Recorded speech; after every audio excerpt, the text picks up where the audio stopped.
Hello everyone! 皆さんこんにちは。I'm the blind acupuncturist Hiro from Japan. 網膜の鍼灸師ヒロです。I'm going to add subtitle.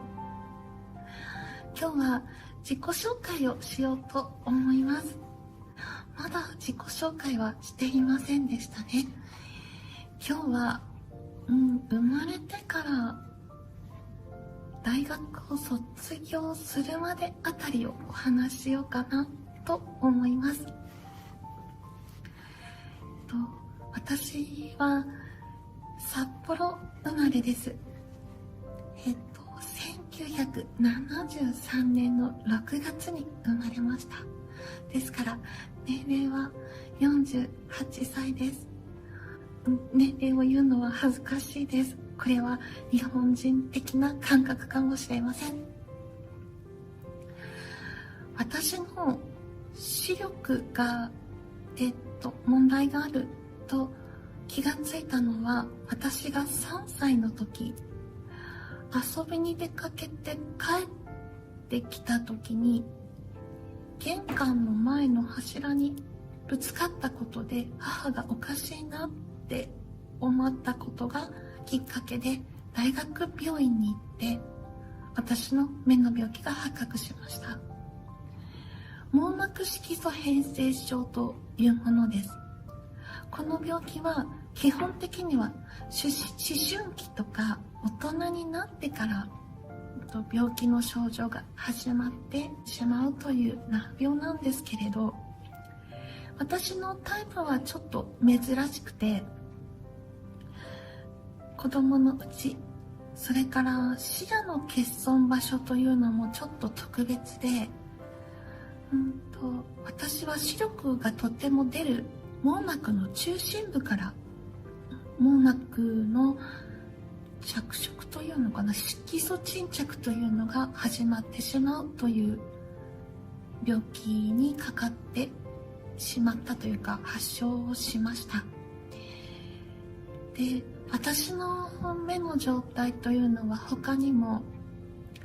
視神経が、枯れてしまうという言い方をしてるんですが、多分働かなくなっていたりとか、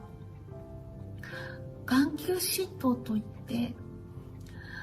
目が揺れてしまって焦点が合わないというような症状もあるんですね。ですから私が視力を測った時、 0.04 と 0.02 と言われていたんですけれど、視野を測ることはできない。しかもその目の見え方っていうのは揺れ続けているというような状況で、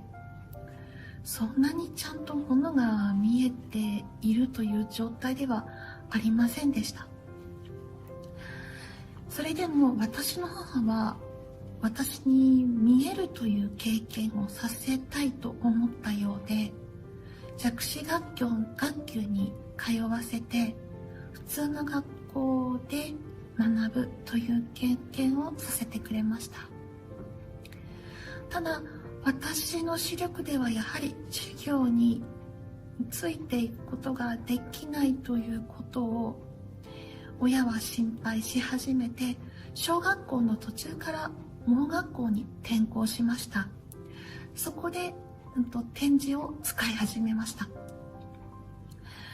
私は普通の学校で生活するのがとても楽しかったし、盲学校に入った時には寮生活をしなくちゃいけなかったので、それがとても辛かったんですね。何よりも辛かったのは自由がなかったことでしょうか。あと、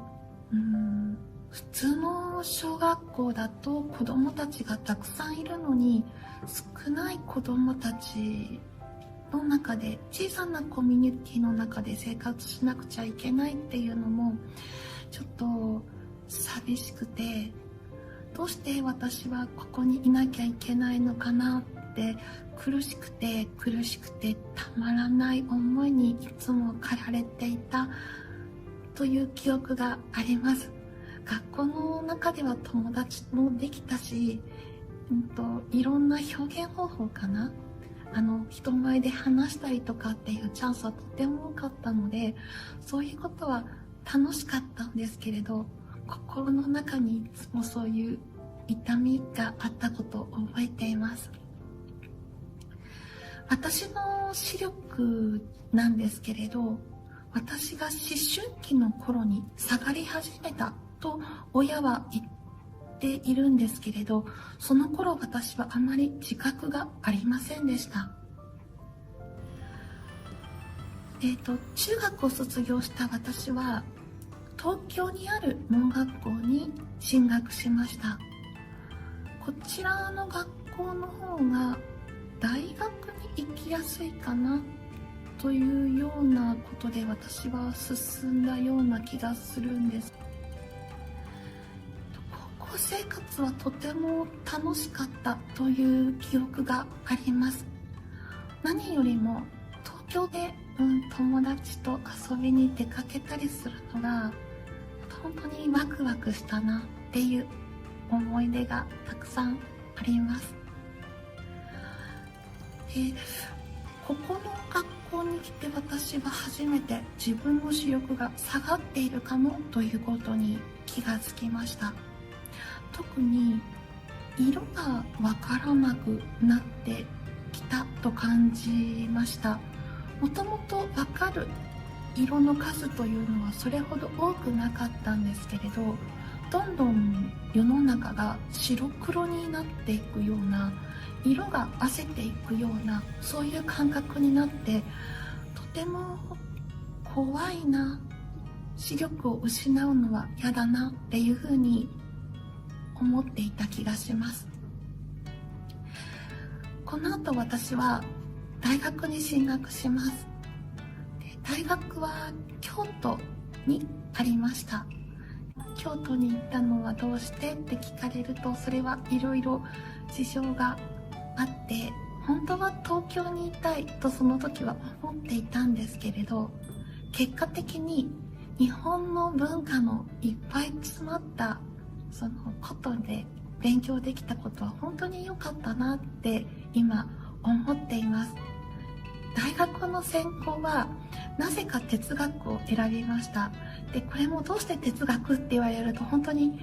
勢いとしか言いようがなくて、私哲学書の一つも読んだことがなくて、その言葉の響きとかイメージがかっこいいとかなんか本当にそんなことをしてしか選んで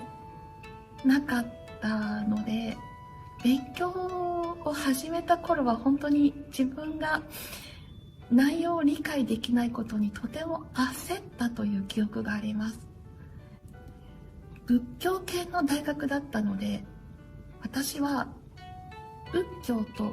哲学を学びました。哲学っていうのはやっぱりキリスト教を学ばないと理解できないなっていうところもあったので、同時にキリスト教も学んだ。だから私は世界の二大宗教を学ぶことになりましたし、それから随分後になって針師になるために東洋思想のようなものも少し学んだので、結局西洋哲学と東洋哲学というのも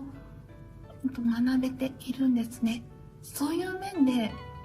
とてもいい経験を私はして生きているかもしれないな。少なくても自分の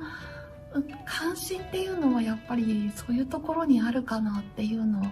感じていて、なんか勢いで進んでしまった大学でしたけれど、とても良かったなって思っています。大学を卒業した後、私の視力で京都で就職するのは非常に難しかったんですね。やはり就職先は東京周辺にあったようだったんです。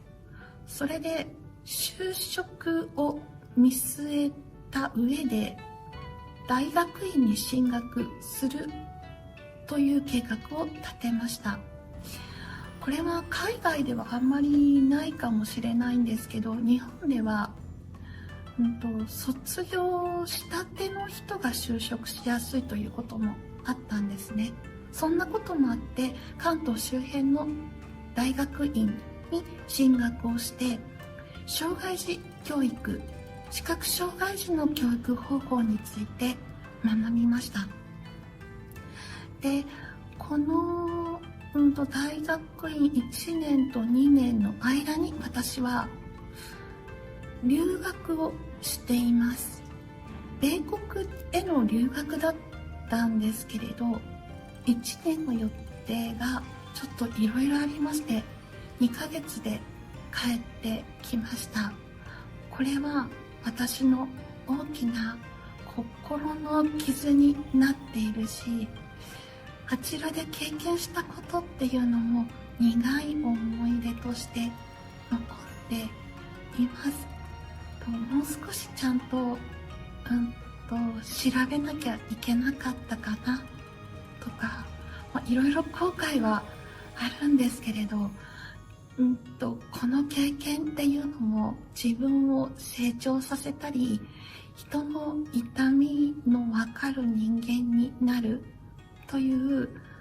経験に変えていきたいなっていうふうに思っています。一旦ビデオを切ったんですけれど、というのは、この話をするかどうかちょっと迷ったからなんです。実は京都にいる大学生の間、私はストーカー被害に遭っていました。かなり長い間3、4年会い続けていたんですね。それでその恐怖っていうのは本当に長い間自分の体の中に刻み込まれてしまっていて、もしかしたら今でさえその恐怖、外を歩いていたりするとまだあるかなって思っています。米国の留学っていうのもそれを払拭するために行ったところもあって、それがうまくいかなかったために挫折感とか自分の恐怖心を乗り越える方法がないというところで、本当にその後ですかね、私はものすごく苦しんだという経験をしています。ただこの経験もやっぱり同じような経験をしている人がいるなら役立てられないかなっていうことを感じて、今こうやってカメラの前でお話ししています。一度こういう経験したら、しかも私目が見えていませんからね、もうね、どう乗り越えたらいいのよっていうような傷になるんですね。それでもそういう経験を乗り越える自分でいたいなって